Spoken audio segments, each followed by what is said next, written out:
இன்றைக்கு தமிழகத்தில் இருக்கின்ற இந்த மன்னாரன் கம்பெனி ஆட்சியை வேரோடும் வேரடி மண்ணோடும் தூக்கி எறிந்தாக வேண்டும். ஏனென்றால் சட்டமன்றத்திலே குப்பைகளை நீங்கள் தீர்மானமாக கொண்டு வருவதா?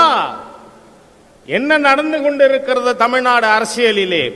இந்த குப்பை கூளங்கள் ஒட்டுமொத்தமாக தூக்கி எறிந்து தமிழக அரசியலிருந்து அப்புறப்படுத்தப்பட வேண்டிய நேரம் வந்துவிட்டது என்பதை நாம் புரிந்து கொள்ள வேண்டும். ஊடக நண்பர்கள் இருக்கிறார்கள், நான் என் பாணியில சொல்ல விரும்பல, அறிவாலய ஆர்வலர்கள்.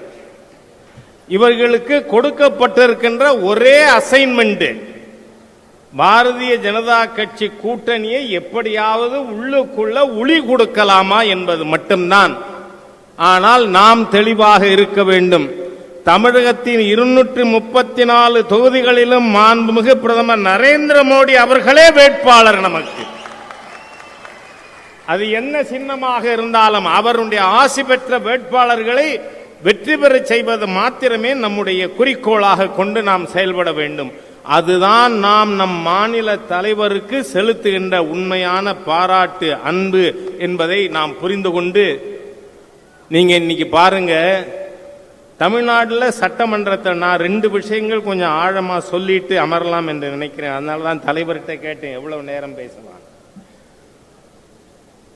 2 நாட்களுக்கு முன்னால ஒரு தீர்மானம் நிறைவேற்றி இருக்காங்க. என்ன? மாநில சுயாட்சி பற்றியான். அது எதுக்கு பழைய குப்பையை திருப்பி கொண்டு வந்து சட்டமன்றத்தில் பேசணும்? 1969 திரு மு கருணாநிதி அவர்கள் முதலமைச்சராக இருந்த பொழுது இதே தீர்மானம் நிறைவேற்றினீர்களா இல்லையா? அந்த தீர்மானத்தின் அடிப்படையிலே திரு டாக்டர் ராஜமன்னார் தலைமையிலே ஒரு கமிட்டி அமைக்கப்பட்டது.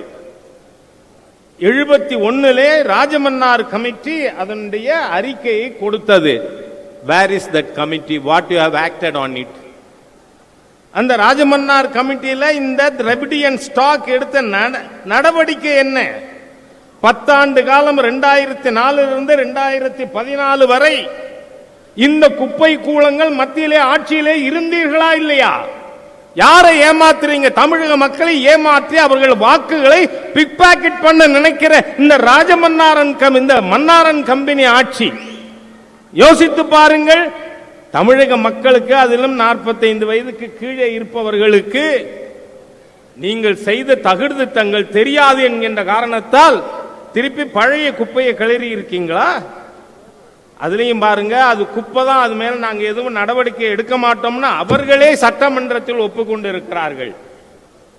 என்னுடைய அருமை நண்பர் துரைமுருகன் அவர்கள் எப்பவும் திமுகவோட தகுதி திட்டங்களை வெளியில போட்டு உடைக்கிறது அவர் தான். அவர் என்ன பேசியிருக்கார் இந்த தீர்மானத்தின் மீது பேசும்பொழுது, 69 கருணாநிதி அவர்கள் கொண்டு வந்த பொழுதும் இந்த தீர்மானத்தை நான் தான் முன்வைத்து பேசினேன். இன்னைக்கும் பேசியிருக்கேன், நாளைக்கு உதயநிதி தலைமையிலையும் பேசுவேன்னா இன்னைக்கு நீங்கள் நிறைவேற்றியது குப்பை தானே? அவரே சொல்றார். உதயநிதி வந்து திருப்பி இதே தீர்மானம் கொண்டு வருவாரா? அன்னைக்கு நீங்க கொண்டு வந்த ராஜமன்னார் கமிட்டி அறிக்கை என்ன? IAS, IPS, IFS இந்த பொறுப்புகள் அனைத்தும் அனுப்பப்படும். இருக்காது. அதுக்கு என்னையா பேரு?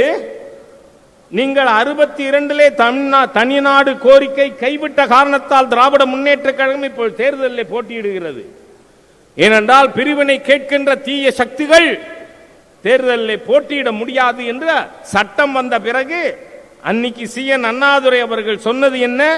We have not asked for state autonomy, we only asked for more autonomy. அதிலிருந்து டிவியேட் ஆறீங்களா? அதுக்கா தீர்மானமா? இது என்ன தீர்மானம்? எதற்காக? யாரை ஏமாற்ற? எதுக்காக இந்த மயக்க மருந்து ஊசி?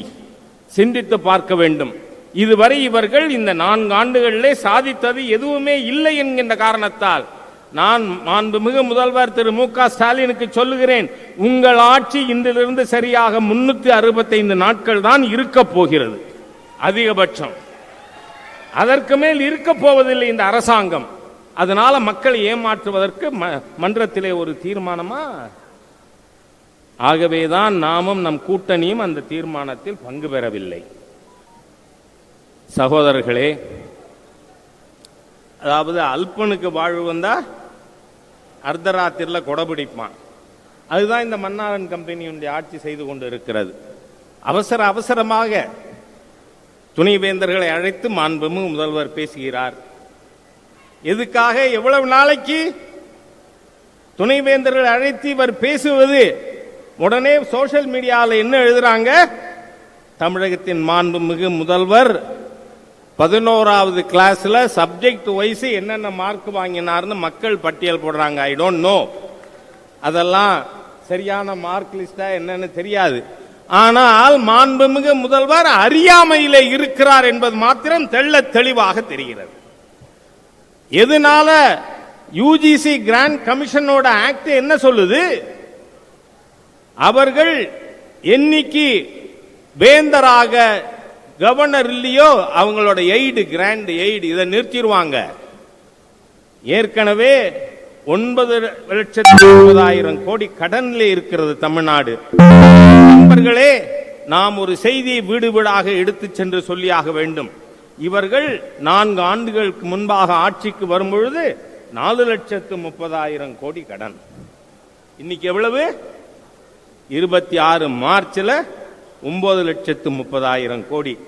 இந்த 74 ஆண்டுகள், 75 ஆண்டுகள்ல நீங்கள் வாங்கி இருப்பது இதுக்கு முன்னாடி இருந்த கடன் அளவிற்கு கடன் வாங்கி இருக்கின்ற. ஆன முதலில் அதிகம் செலவானால் மானமடிந்து மதிகட்டு போன திசை எல்லாருக்கும் கள்ளனாய் ஏழ்பிறப்பும் தீயனாய் நல்லாருக்கும் பொல்லனாம் நாடு என்று தமிழகத்தை பொல்லாத மாநிலமாக, தமிழகம் நம்பர் 1 எதுல? கடனாளி மாநிலம் என்பதிலே நம்பர் 1. வெட்கமா இல்லையான்னு கேட்கிறேன். நான் வீட்டுக்கு போக வேண்டாம்? என்ன அரசாங்கம் இது? பேய்கள் ஆட்சி செய்தால் பிணம் தின்னும் சாத்திரங்கள். நீங்கள் யூனிவர்சிட்டிஸ பணம் பண்ணுகின்ற மிஷினா மாத்தினீங்க. அது யுஜிசிக்கு தெரியும். ஆமா, தீர்ப்பு வந்தது. எவ்வளவு நாள் வரை இருக்கும்? உங்களுக்கு ஒரு சம்பவத்தை சொல்லுகிறேன். நான் காற்றிலே பரப்பவன் கிடையாது, ஜமீன்ல மண்ணிலே இருக்கின்ற அரசியல்வாதி. 1985 உச்ச நீதிமன்ற தீர்ப்பு வந்தது. என்ன வழக்கு? ஷாபானு வழக்கு.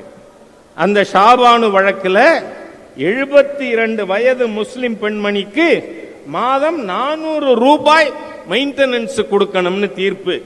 அதனால நாடு முழுவதும் மதவெறி சக்திகள் இஸ்லாமே அழிந்துவிடும். 400 ரூபாய் கொடுத்தா, ஒரு 72 வயசு பெண்மணிக்கு 400 ரூபாய் கொடுத்தா மதமே அழிந்துவிடும் என்று போராட்டம் நடத்தினார்கள்.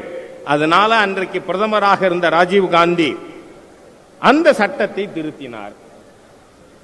நமக்கு அதோடு உடன்பாடு இருக்கா இல்லையாங்கிறது வேறு. ஆனால் திருத்திர அன்னி வரதானே அந்த தீர்ப்புக்கு ஜீவிதம். அந்த தீர்ப்பு எதுவரை? பாராளுமன்றத்திலே சட்டம் இயற்றுகின்ற வரை. நான் கேட்கிறேன், இந்த நாட்டில் சட்டம் இயற்றுவதில் is not parliament the supreme body? அதுக்கான சேலஞ்ச் வருமானால் எந்த குவார்டர் இருந்து வரும் என்றாலும் அதை நாம் எதிர்கொள்வதற்கு தயாராகவே இருக்கிறோம்.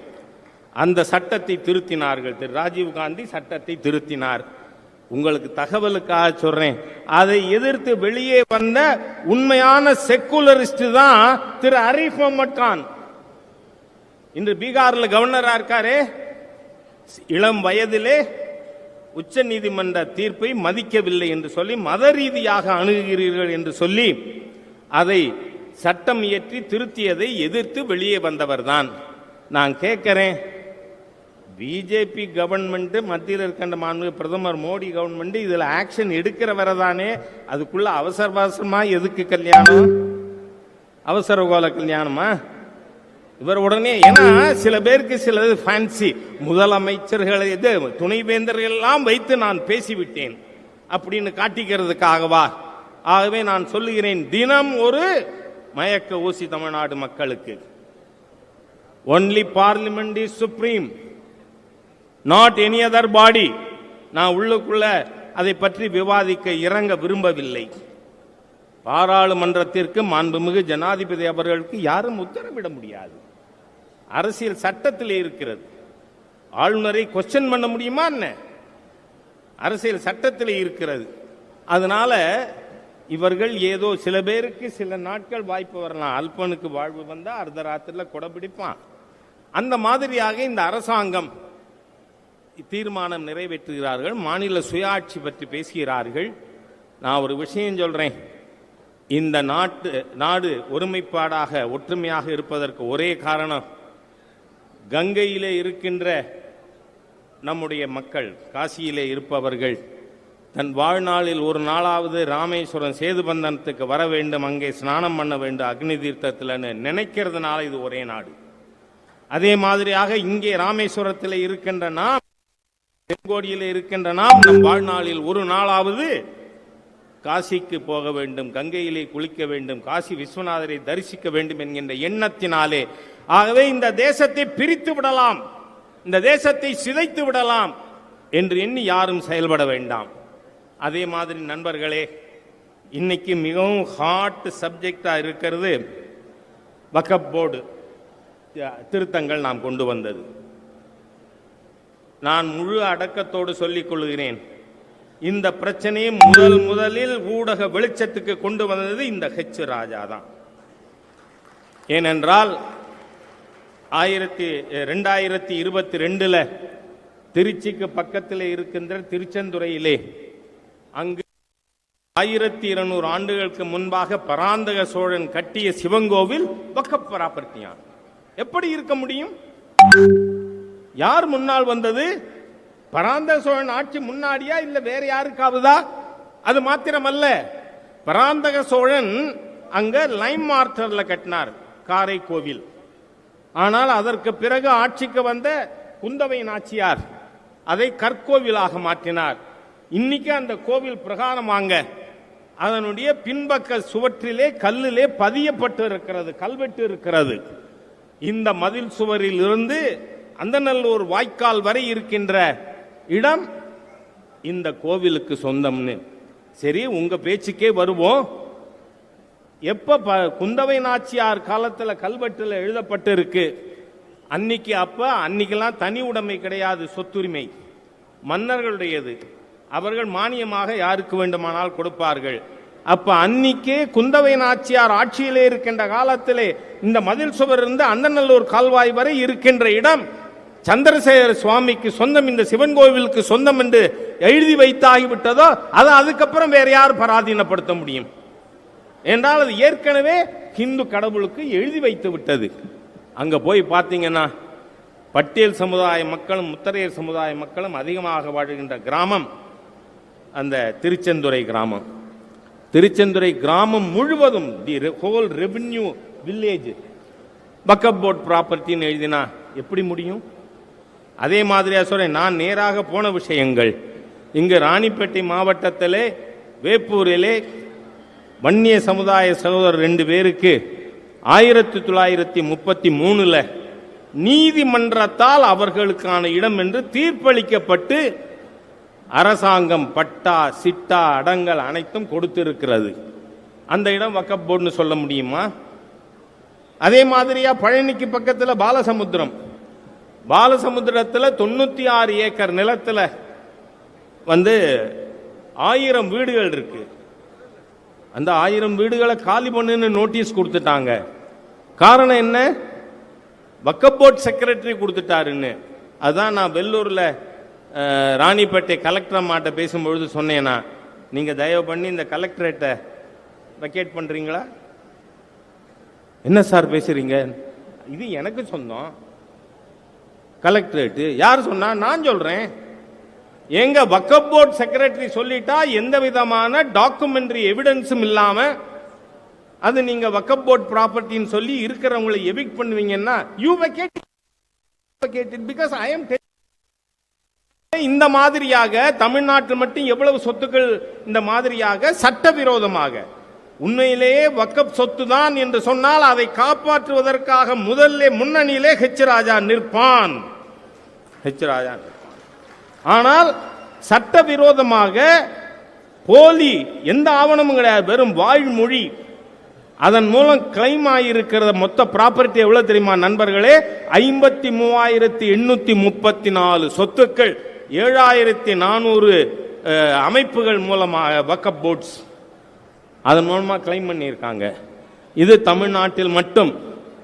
இதைத்தான் மாண்புமிகு சிறுபான்மை நலத்துறை அமைச்சர் திரு கிரண் ரிஜிஜு அவர்கள் பாராளுமன்றத்தில் பேசும்பொழுது தமிழ்நாடு திருச்சி திருச்செந்துறையிலே இந்த மாதிரி நடந்திருக்கிறது என்று குறிப்பிட்டுத்தான் அந்த பில்லே கொண்டு வரப்பட்டது. அதற்கு எதிராக போராட்டங்களாம். நான் கேட்கிறேன், பாதிக்கப்பட்ட மக்கள் மாத்திரம் வீதிக்கு வந்தால் அரசாங்கம் தாங்குமா? ஸ்டாலின் அவர்களே பதில் சொல்லுங்கள். யாரை ஏமாற்றுகிறீர்கள்? இந்த நாட்டில் இருக்கின்ற ஏழை எளிய மக்கள், பட்டியல் சமுதாயத்தினர், பிற்படுத்தப்பட்ட சமுதாயத்தினர், அவர்களுடைய சொத்துக்களை எல்லாம் அபகரிப்பீர்கள். ஒரு நாட்டினுடைய அரசாங்கம் பார்த்து கொண்டு இருக்குமா? கபர்தார் மிஸ்டர் ஸ்டாலின், கபர்தார். நீங்கள் அனாவசியமாக, ஏன்னா இங்க பேசும்போது திரு தியாகராஜன் அவர்கள் சொன்னார்கள், என்ன அராஜகம், பாரதிய ஜனதா கட்சி கொடி கட்டினா அதை see the police has become just the boy scout of DMK. It has become the boy scout of DMK. தயவு செய்து காவல்துறை அதிகாரிகள் உங்கள் எல்லையை புரிந்து செயல்படுங்கள். இல்லைனா என்ன ஆகும் நான் ரொம்பவெல்லாம் சொல்ல விரும்பல. 75 77 திருமதி இந்திரா காந்தியின் சர்வாதிகார நெருக்கடி நிலை ஆட்சியிலே இங்க இருக்கின்ற ரொம்ப பேருக்கு தெரியாது. அந்த காலகட்டத்தில் தலைமறைவு இயக்கத்திலே பணியாற்றியவன் என்ற முறையிலே சொல்லுகிறேன் நான். அந்த காலகட்டத்திலே அத்துமீறிய அதிகாரிகள் நடவடிக்கைக்கு உள்ளானார்கள் 77க்கு பிறகு. அந்த மாதிரியா 2006 ஏப்ரலுக்கு பிறகு இன்னைக்கு பாரதிய ஜனதா கட்சியின் கொடியை அவுக்கிற ஒரு அதிகாரிக்கும் தக்க பதிலடி பாரதிய ஜனதா கட்சி அடங்கிய அரசாங்கம் கொடுக்கும், என்டிஏ கொடுக்கும். உங்க லிமிட்டை உணர்ந்து செயல்படுங்கள். ஏன்னா இன்னைக்கு இந்து சமுதாயத்தை இழிவா பேசுகின்ற ஒரு அமைச்சருக்கு எதிராக நடவடிக்கை எடுக்க சொல்லி முயற்சிகள் நடந்து கொண்டு இருக்கிறது. அவங்க டிஎன்ஏ அப்படிங்க. ஈவேராவிலிருந்து நான் சொல்லுகிறேன், இந்து மதத்தை பரிகாசம் செய்வது தமிழ்நாட்டில் ஃபேஷனா போச்சு. அது பொன்முடிதான் கடைசி நபரா இருக்கணும். இனிமே எந்த பயலும் இந்து மதத்திற்கு எதிராக பேசுவதற்கு துணிய கூடாது. அந்த அளவிற்கு பெண்கள் வீதியிலே இறங்கி இருக்கிறார்கள். நிச்சயமா சொல்றேனா, இந்துக்களை இன்னைக்குமே சொல்றேன், பாம்புன்னா சீரணும், இல்லைன்னா பாம்பு அடிச்சிடுவான். அதனால நான் சொல்றேன், இந்த திராவிடியன் ஸ்டாக் இழிந்த சக்தி ஈனப்பிறவிகள் ஹிந்து விரோத தீய சக்திகள் வேரோடும் வேரடி மண்ணோடும் தமிழகத்திலே அரசியல் கட்டிலிருந்து தூக்கி எறியப்பட்டாக வேண்டும். அதற்கு தலைமை தாங்க இப்பொழுது பொறுப்புக்கு வந்திருக்கிறார் நம்முடைய அருமை சகோதரர் திரு நயினார் நாகேந்திரன் அவர்கள். நான் 2001 சட்டமன்ற உறுப்பினராக சட்டமன்றத்தில் நுழைந்தபோது பெரிய பெரிய அமைச்சகங்கள், இண்டஸ்ட்ரீஸ், இபி இந்த பொறுப்புலெல்லாம் இருந்து அனுபவம் மிக்கவர். தமிழகத்தில் பாரதிய ஜனதா கட்சி உள்ளிட்ட தேசிய ஜனநாயக கூட்டணியில் போட்டியிடுகின்ற ஒரு நபரையும் நாம் மாண்புமிகு பிரதமரே போட்டியிடுகிறார் என்று எண்ணி அவர்களுக்கு ஆதரவாக உழைக்க வேண்டும். அன்னைக்கு இல்லை, ஒரு பள்ளி மாணவனாக நான் qualified chartered accountant and lawyer.